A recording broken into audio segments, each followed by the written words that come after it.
23 लाख छात्रों की मेहनत, करोड़ों माँ बाप की उम्मीदें और एक भ्रष्ट सिस्टम की नाकामी।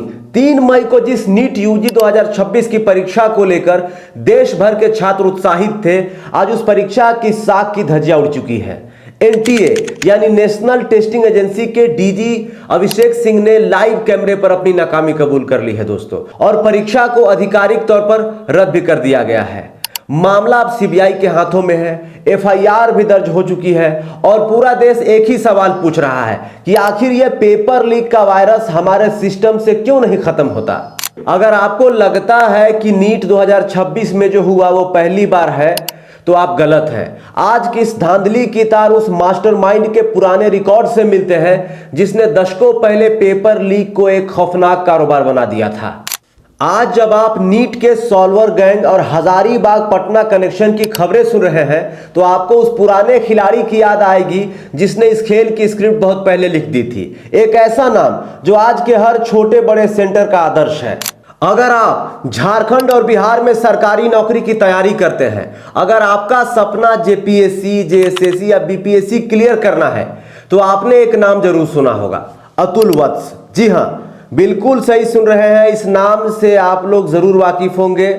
अतुल वत्स एक ऐसा नाम जो हजारों अभ्यर्थियों के लिए एक पब्लिक एनिमी है, तो कईयों के लिए शॉर्टकट वाली आखिरी उम्मीद। लेकिन क्या आप जानते हैं कि एनआईटी पटना से कंप्यूटर साइंस में इंजीनियरिंग करने वाला एक मेधावी छात्र आखिर कैसे बना भारत के सबसे बड़े पेपर लीक सिंडिकेट का मास्टरमाइंड।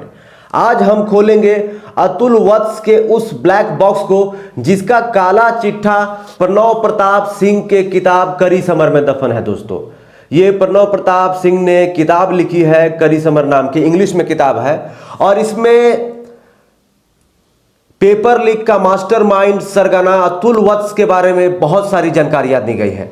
तो इस किताब से हम लोग रेफरेंस लेके आप तमाम दर्शकों को बताने जा रहे हैं। सन 2006-07 का वो दौर जहां लोग एनआईटी पटना में दाखिले के लिए तरसते थे, वहां अतुल वत्स ने 9000 रैंक लाकर कंप्यूटर साइंस में अपनी जगह बनाई थी। बैंक पीओ जैसे एग्जाम को चुटकियों में क्वालिफाई किया था अतुल वत्स ने। लेकिन करी समर के पेज नंबर 64 के मुताबिक अतुल का दिमाग कोडिंग से ज्यादा सेटिंग में चलता था। दोस्तों, अतुल कोई साधारण अपराधी नहीं था, उसने कॉलेज के फर्स्ट ईयर से ही अपना गिरोह बनाना शुरू कर दिया था।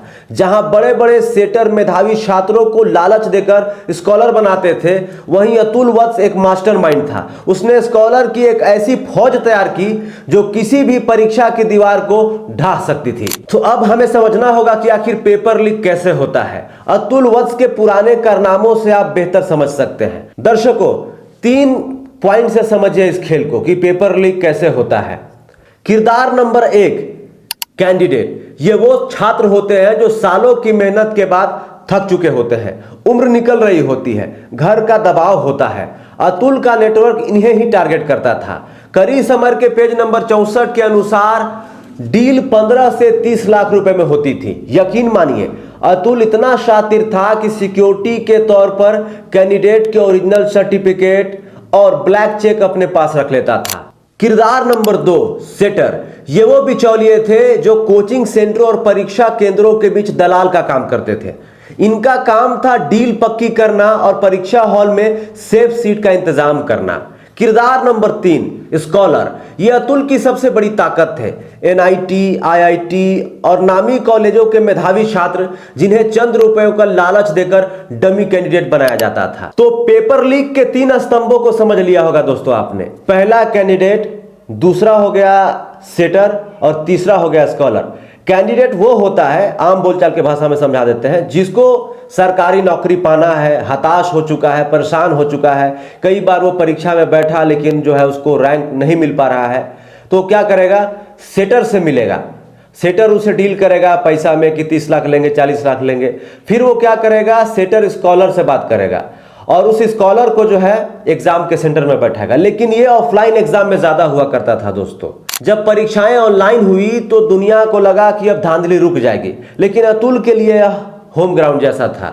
यहां उसने अपनी इंजीनियरिंग का असली जौहर दिखाया। ऑनलाइन एग्जाम ने अतुल के काम को मुश्किल नहीं बल्कि और आसान बना दिया। पहले क्या होता था ऑफलाइन एग्जाम में, एक कैंडिडेट के लिए एक स्कॉलर की जरूरत होती थी, लेकिन अब एक एक स्कॉलर की जरूरत नहीं थी। अब एंट्री हुई सॉल्वर की, सेंटर मैनेज होता था, कैंडिडेट कंप्यूटर पर बैठता था और सॉल्वर किसी अनजान जगह से उस कंप्यूटर को हैक करके पूरा पेपर हल कर देता था। अभ्यर्थी बस स्क्रीन के सामने बैठकर फेक एक्टिविटी करता था। यह अतुल वत्स का वो डिजिटल साम्राज्य था जिसे भेद पाना मुश्किल था दोस्तों। अब असली सवाल यह है कि क्या अतुल वाकई सेटिंग कराता था या वो सिर्फ एक बड़ा ठग था। लेखक प्रणव प्रताप सिंह की किताब समरकरी के पेज नंबर 67 में चौंकाने वाला खुलासा है। पेज नंबर 67 हम लोग एक बार देख लेते हैं।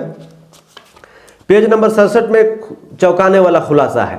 जेएसएससी उत्पाद सिपाही परीक्षा के दौरान अतुल ने एक नया पैटर्न अपनाया। उसने 50 से ज्यादा अभ्यर्थियों से 3 से 5 लाख रुपए एडवांस लिए। उन्हें एक सुनसान जगह ले जाकर लीक पेपर होने का दावा करके कुछ सवाल रटवाए। नतीजा क्या हुआ?